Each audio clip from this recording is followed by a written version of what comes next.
everyone, and welcome back to the Joseph Ryder Anderson podcast. Today, we're doing something really fun, and that is we're going to be looking through Tokyo Ghoul, but we're going to be building the decks together, and we're going to be doing this in my brand new deck builder. So if you've not been paying attention to the site or anywhere else where I've been talking about my new project a ton, I did develop a new deck builder for the first time. I've been testing it all week, and it's pretty much good to go now. I only have a couple more sets to add. I've added the majority, with just a few more to go, so you can start building your favorite deck from your favorite set. We're going to be taking a look at the JWA Premium Deck Builder. So there's two versions. There's the free version, which has pretty much everything that the premium version has, except for a couple key things. In the free version, you don't have access to the save feature. So in the premium version, you can load a deck and you can save a deck. And that's huge. You can save up to 50 decks. This is going to be saved in your local storage. So that means it'll just be in whatever browser you're using, whether that's on your phone, on your laptop, on your tablet. The only limitation here is if you switch between different devices, you will not have the save data. So it's best to choose which device you're going to build on the most often and use that to save, or just have different versions. You can also easily just copy and paste and import them. You can have them on different devices as well. So today, normally when I go through the Tokyo Ghoul decks, if you've been on the site, you'll see my guide is already published. So I've already listed all of them ranked. So today we're gonna be doing something a little different. We're just gonna build them together, have it be a little more chill, have a little more just a fun time with it today. Not that it's not always fun when we do these episodes, but I think today we're just gonna be a little bit more relaxed, just to show off what this deck builder can do. Oh, the other thing I didn't mention that the premium has, so it has the load and save, but it also has the risky mulligan. So this is a brand new training app that I developed. I don't know if it's the first ever, I doubt it's the first ever in TCGs, but it's definitely the first ever in Union Arena that an app actually will tell you whether or not your hand is a good hand to keep or a bad hand and when you should mulligan, or whether or not it's a risky hand. So that's the risky mulligan. And I think that a lot of times when it comes to your mulligan, it's the risky mulligans that are the hardest to deal with. Usually you can tell if it's, once you get the hang of it, and you'll get the hang of it from the risky mulligan app, you can start to more easily tell when a hand is good or when a hand is bad. But it's defining those hands that are definitely a risk and whether or not you should take that risk. That's where I think the magic happens. So it's the first time that in Union Arena this kind of a feature has ever been rolled out to a deck builder. So you can get access to that for just $5 a month, and the saving on local storage, and also this beautiful ad-free experience. So the way I'm seeing this right now, this is my account. I'm logged into the Joseph Ryder Anderson Premium Builder. This is how it will look for you, completely ad-free. So that's really exciting. So let's go ahead and get into it. We'll build a deck. We'll start building a couple decks, start talking about some of the cards, and maybe try out the risky mulligan feature. Try to see how it goes.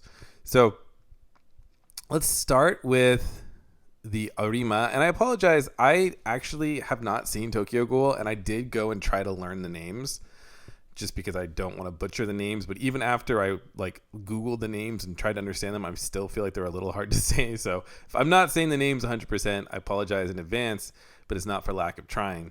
So the Arima character, he's super strong. So this Kisha Arima, he's the main attacker in your yellow, what do we call it, the Arima CCG deck. He is a damage 2 attacker. During the first attack of your turn, he's going to be damage 2, and he can restand after an attack as long as you have sidelined one of your opponent's characters this turn. That's actually really, really easy to do, assuming you've played your Jujo card. So you have a Juju. He lets you sideline characters. Let's go here. handy little feature. You can easily filter down to just yellow cards, which is really helpful. JWA, I believe is how you say that. JWA lets you sideline a character when he's played, so your opponent has to choose the character that's sidelined.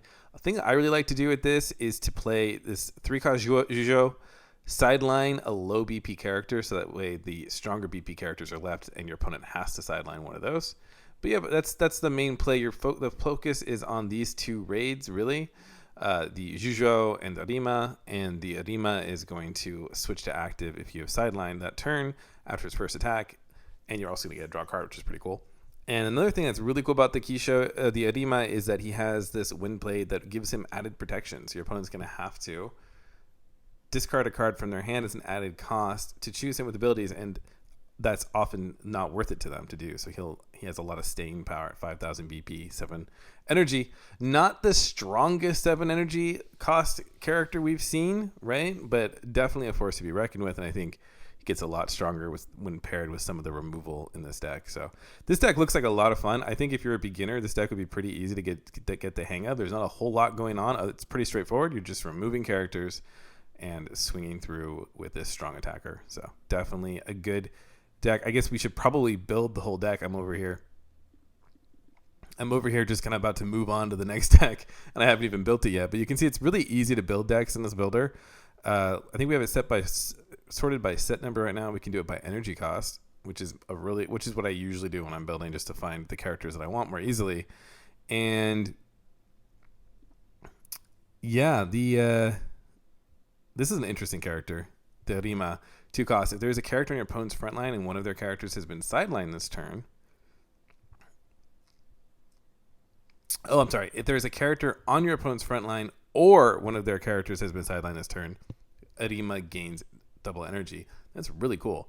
So all they need to do is you have to have sidelined a character, or they have a character. That's really easy to do in this deck. And he's going to gain an extra energy. That's super handy at just 2 cost. I really like that. Let's go here and add the JWA, 3-cost JWA. This is the one that when you play him, you can pay an AP to sideline one of your opponent's characters. And then when attacking, if your opponent's characters has been sidelined this turn, one of your opponent's characters, this character gains 1,000 BP. Always nice to have those 3-cost, double energy generating 3,000 BP characters that can boost to 4,000 in a pinch if you need to promote them and attack with them. This 1-cost JWA, when played, draw a card, then place 1 card from your hand into the sideline. That's really strong. If one of your opponent's characters has been sidelined this turn, draw a card, then place 1 card from your hand into a sideline when attacking. So again, you're getting a lot of benefits from having sideline characters with your special or with your JWA. That's really cool to see. Let's keep building here. This card's pretty strong, the Hanabi. Look at the top card of your deck, then place it on the top or bottom of your deck. If JWA is on your field, look at the top 2 cards of your deck. So it's a lot of filtering there, which is really strong. Gives you plenty of early game options. There's your final. This is actually a pretty cool site to CCG headquarters. When one of your CCG affinity cards attacks and wins a battle, draw a card. That's pretty handy. Get a little bit of extra draw there, and plus you need a lot of energy gen in this deck with the 7 energy gen Arima. So not bad to have that. I really like this 5-cost Arima, damage 2 natively at just 5 energy.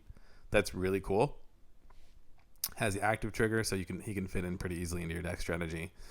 And yeah, that's just typical removal. Let's take a look at it. Choose one of your characters with 5,000 or less BP on your opponent's front line and sideline it. Draw a card, then place 1 card from your sideline. That's basically the Spear of Gaius special that was just limited, but Arima has him, and has it, and it's not limited.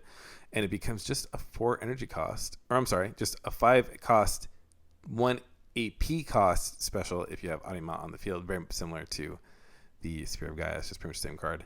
But for Arima, so that's pretty cool. And it's not limited, which makes it even cooler. So what am I missing here? Let's go to sort. We can expand this. You can do a lot of cool things here. You can drag and drop once you can also drag and drop when you haven't expanded, but I usually do it once I've expanded the view. Again, you can sort. You can do all kinds of things here. What are we at? We're at there 3 0 costs, or 1 or 4 1 costs, or 4 2 costs. So it looks like we're missing a 3 energy gen. So which one? Oh, this guy. This is it.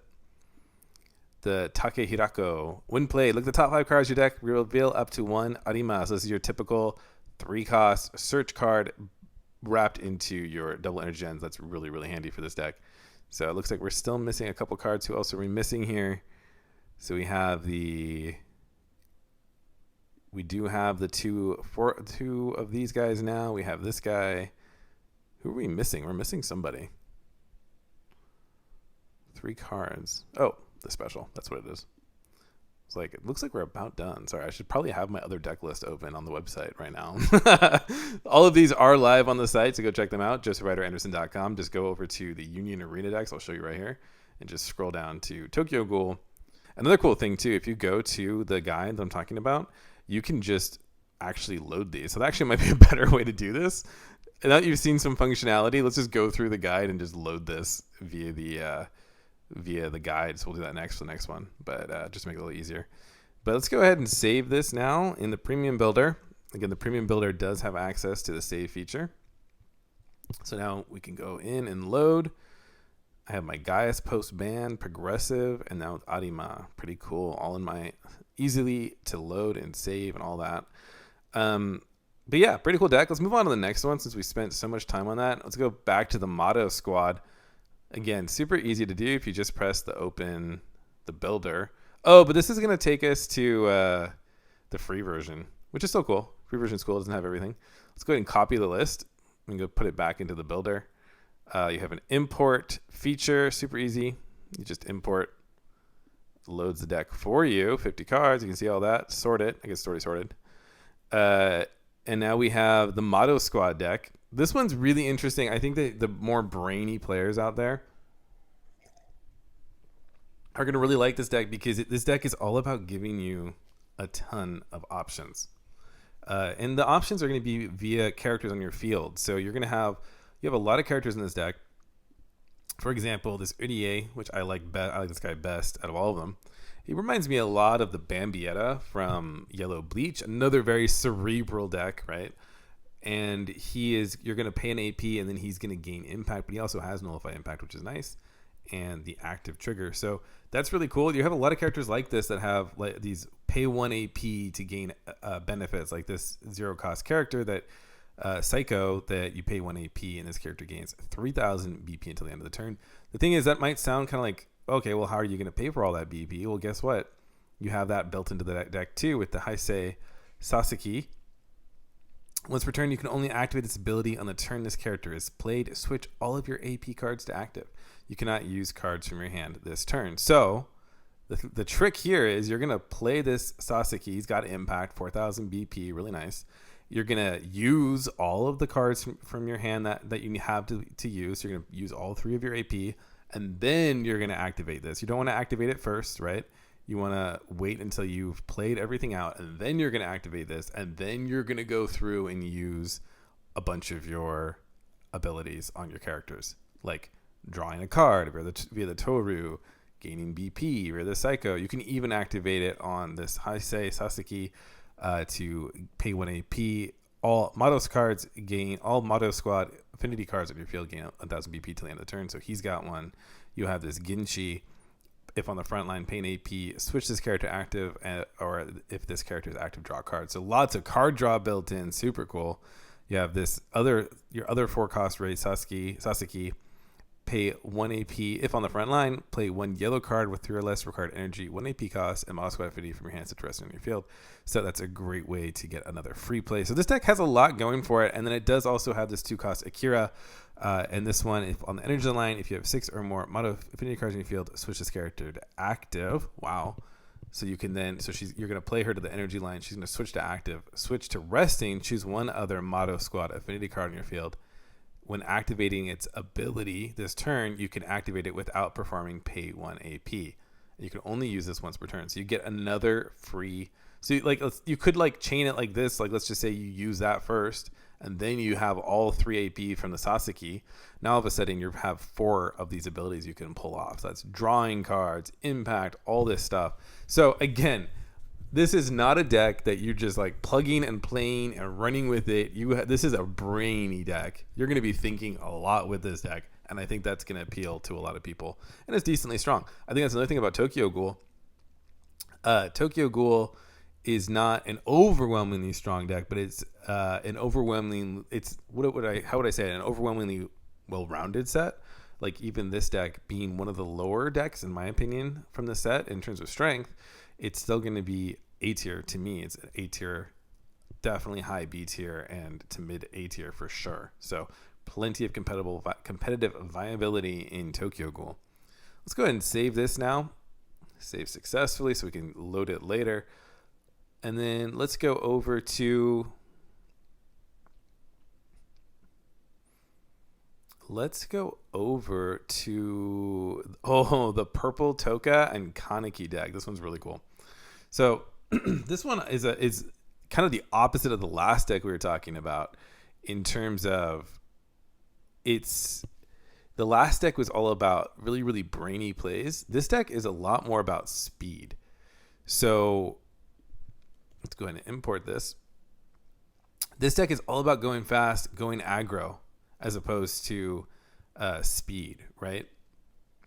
So the main mechanic has to do with this Touka, and the Touka is going to be switching your a Kaneki character in your field to resting, and then Touka is going to gain double attack. So that's super cool.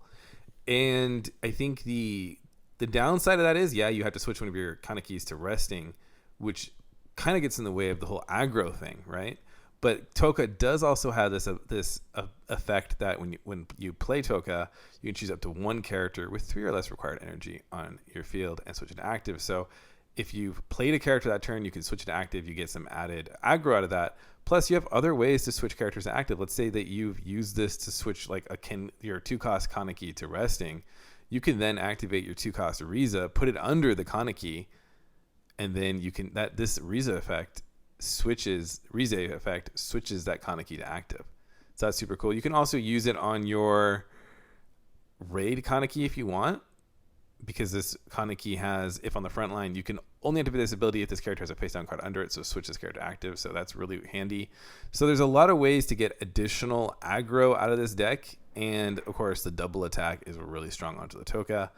And then you do also have this 2 AP Touka that comes in active. Same thing, switch one active Kaneki with 4 less required energy on your front line to resting, and if you do, this character gains double attack, and on the second attack it gains impact. So just kind of like Progressive. I think the reason why I compare this to Progressive is all about unlocking these combos between your characters to get a bunch of attacks off in the turn and to go really fast and basically beat your opponent before your opponent builds up combos that are capable of stopping this deck. In a protracted battle, you don't have the removal tools that you need to keep up, so you really do need to be looking to win towards the middle of the game with this strategy. But I think for people who like that kind of a deck, this one could be a lot of fun. So let's go ahead and save that to the builder, and let's look at the next deck. The Aogiri Tree deck. This one caught my eye right away. I think people who've been following me for a while probably know that I definitely have a soft spot for decks that function around that taking your own life mechanic.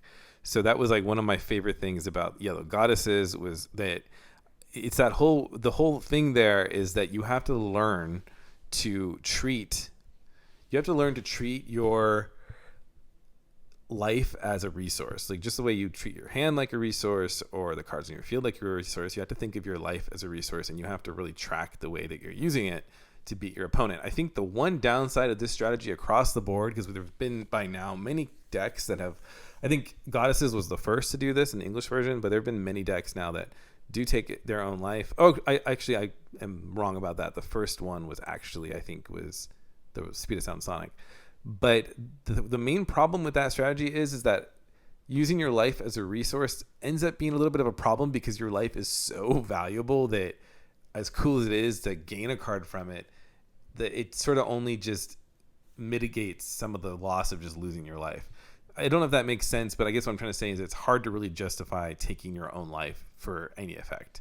So, but 5-cost Ken Kaneki does make a strong argument for why you might do this. This guy's got 5,000 BP at just 5 cost, impact 1 and damage 2. That's the holy grail of keyword combinations in Union Arena. When you combine impact 1 with damage 2, that is just makes a character a very strong closer.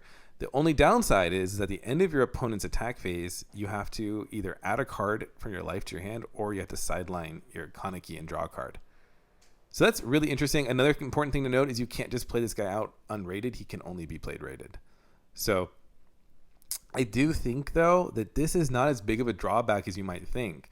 The fact that he's this strong, and if he even sticks around to the end of your opponent's turn, that's like a win in my books, because normally characters like this are prime targets for being removed. And you can definitely pace the way you take your life to make this possible to keep him around multiple turns. But if he's swinging in damage to impact 1, he's already provided a lot of value by that time. That if you do end up sidelining him to draw a card at your end of your opponent's turn, it's not that bad. I think that that's actually a pretty solid character. There's a lot of other things going on in this deck, I will say. Like you do have this Ayoto character that when played, he gains double attack until the end of the turn. That's nice to have. And does have a win sideline. You get to play a character for free. Depending on how much life you have, you can pay a 1 cost or a 3 cost. So that's really cool. But really, the main payoff of this deck is all about this super strong 5 cost damage to impact 1 Kaneki. So I think that this deck looks super fun to play.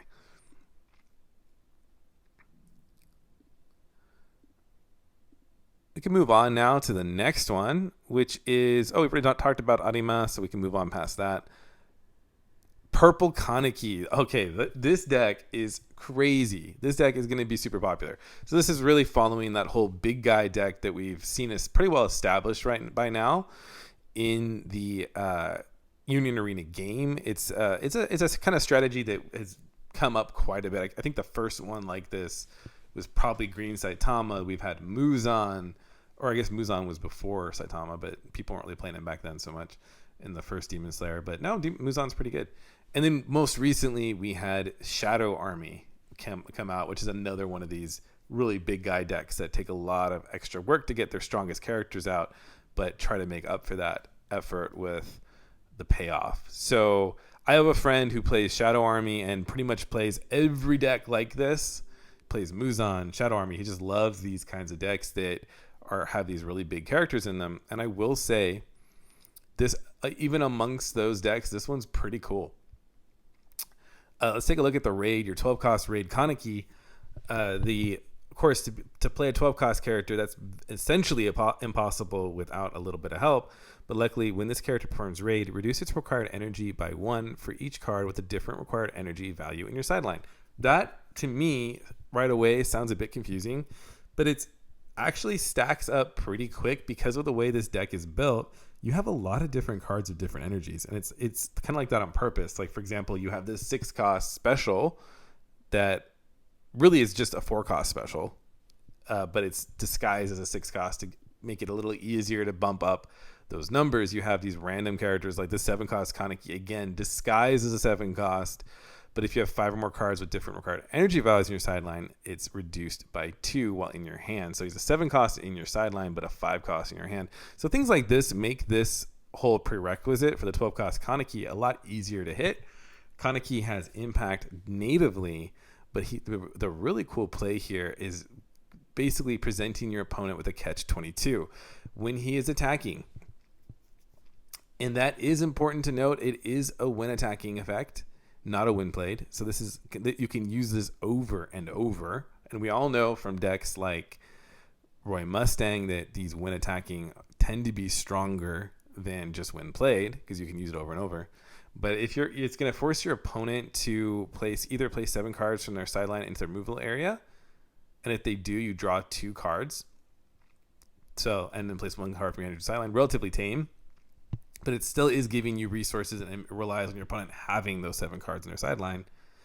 But if they don't do this, you get to sideline a character in your opponent's field, and you can do this turn over turn, and it's 5,000 BP or less. So I really love that. That's a really powerful removal deck. But again, the problem with this deck, like any deck that is high energy with all of these prerequisites to playing their strongest character, there is definitely some inconsistency that comes along with that. So I think this deck will probably very unlikely be a S tier deck, but should still be decently competitive step down from that. You do also have two other strong Kaneki characters. This deck is really all about Kaneki. This guy is going to, when played, this character gains. Your opponent must block this character's first attack if able, and then once per turn, when this character attacks and wins a battle, switch it to active. So essentially a double attacker that must be blocked on the first one. That's crazy strong. Some force removal. And then you do also have this 5-cost Kaneki that has damage too if you meet the 5 or more cards with different required energy values in your sideline. So that's all really cool. Very, very powerful high-end deck. Again, it'll appeal very much to characters who like Muzan, who like Saitama, and who like Shadow Army. They're going to line up for this kind of a deck. So what do we have left? We have two more decks that are very similar power levels. And in fact, it was a little hard for me to decide on how to rank these two because they're both so strong in their own way. But let's look at the first one, which is the red CCG deck. And I think the way to think of red CCG is that it's really like your typical affinity deck that we've seen over and over and over, but with everything up leveled. So kind of like, if you remember, I think the deck it reminds me the most of is probably Metal Bat, but it's like a much more up-leveled Metal Bat. And I think one of the ways that it's more up-leveled is that it really rewards you from hitting really high-end numbers or high-volume numbers of having a certain affinity on your field. And so in this case, it's the CCG affinity. And if you can hit that 8 on your field, you're doing crazy things. Just for an example, this JWA comes in if you raid JWA with 8, I believe. When you perform raid of this character, if you have 8 or more CCG affinity cards on your field, reduce this card's AP cost by 1. So JWA is coming in for free, but that's not it. JWA also has an insane removal effect as removing a 4,000 BP character. So it comes in free, removes a 4,000 BP character. That's a huge step up from like the typical 2 AP kill a 4K if you have a bunch of other characters on the field. This is a much stronger play. So you can think of it like an up-leveled Metal Bat and up-leveled, maybe not an up-leveled Kenpachi because you have the Toshiro in that deck, which makes it really strong, but it's sort of like along the same lines as that. You do have this Raid Amon that can let you draw a card and gain an AP, which is really cool. So you get some AP extension and you have some easy ways to switch him to active. You can also boost your characters very easily to get some aggro plays going. And then at the end of the game, I think what I like about this deck is just super well-rounded. You have aggro plays for the early game, attacking with the likes of this JWA. 1-cost JWA becomes a 3K pretty easily, and then you can boost it very easily to a 4K, get some very early aggro in that way. And then you have the mid-range removal capabilities and free plays via the raids. And then you have the Arima closer. 12 costs, but for a 12 cost, this Arima is really easy to play. For each CCG affinity card in your field, reduce this card's required energy by 1 in your hand. And you have a million CCG cards in this deck, right? And they're all going to be on your field, and you're going to hit that threshold relatively easily. So this guy comes in active. You can only activate this ability if you have 8 or more CCG affinity cards in your field. This character gains impact and damage too. Again, pretty easy to hit that. And you can see what I mean by just having a much higher payoff for hitting those higher number thresholds of characters on your field.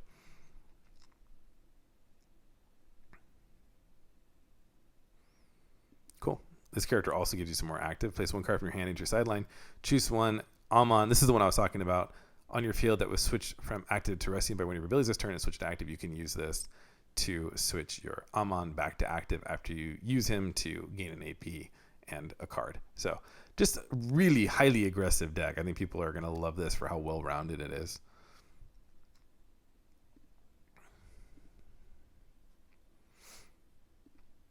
And for the number 1 deck, and again, this one was tough because I do really like the red CCG, but if I had to go with one deck that's overall the strongest, it's the Tsukiyama, I have a lot of trouble saying that, and Shu and Crew. So I'm just going to call it Shu and Crew because I have no trouble saying that.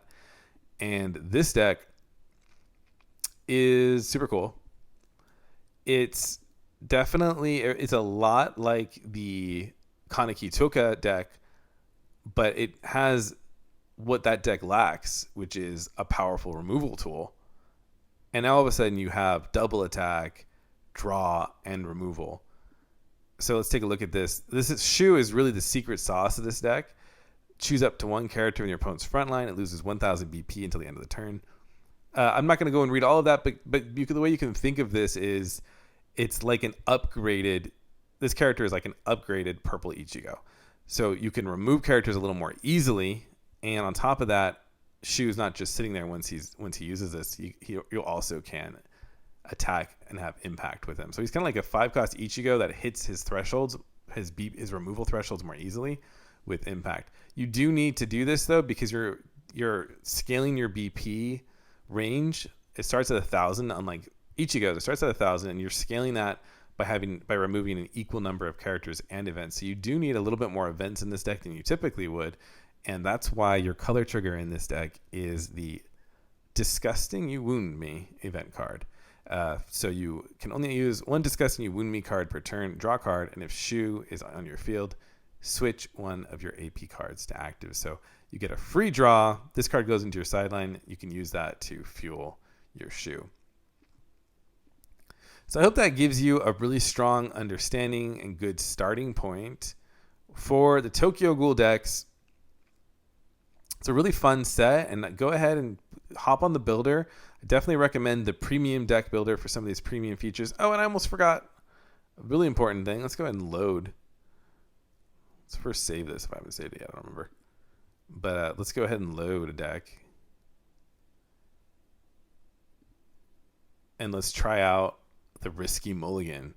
So again, I actually did train an AI on my own mulligan pattern. So I had the AI analyze how I mulliganed across like hundreds of different hands, and that's what this is built on. So you can really think of this tool as having my insights into the mulligan at your fingertips, and this app is going to tell you when a hand is really strong, when a hand is a little bit more risky. Like this hand, you can see here, this is definitely risky. You could pull this off, but you have a bunch of high-end characters, 0-cost character, 1-cost character. Neither one of these are draws or searches. So definitely a highly risky play. You could totally pull this off. So it's going to analyze things. I think I had someone ask me, like, what's it analyze? It's analyzing all kinds of things.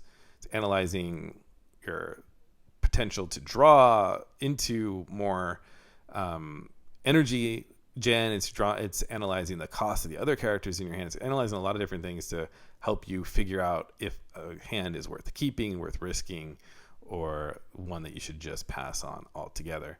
So I hope that this helps you. Check it out again, only in the premium JWA Premium Deck Builder. You can find that via the free builder.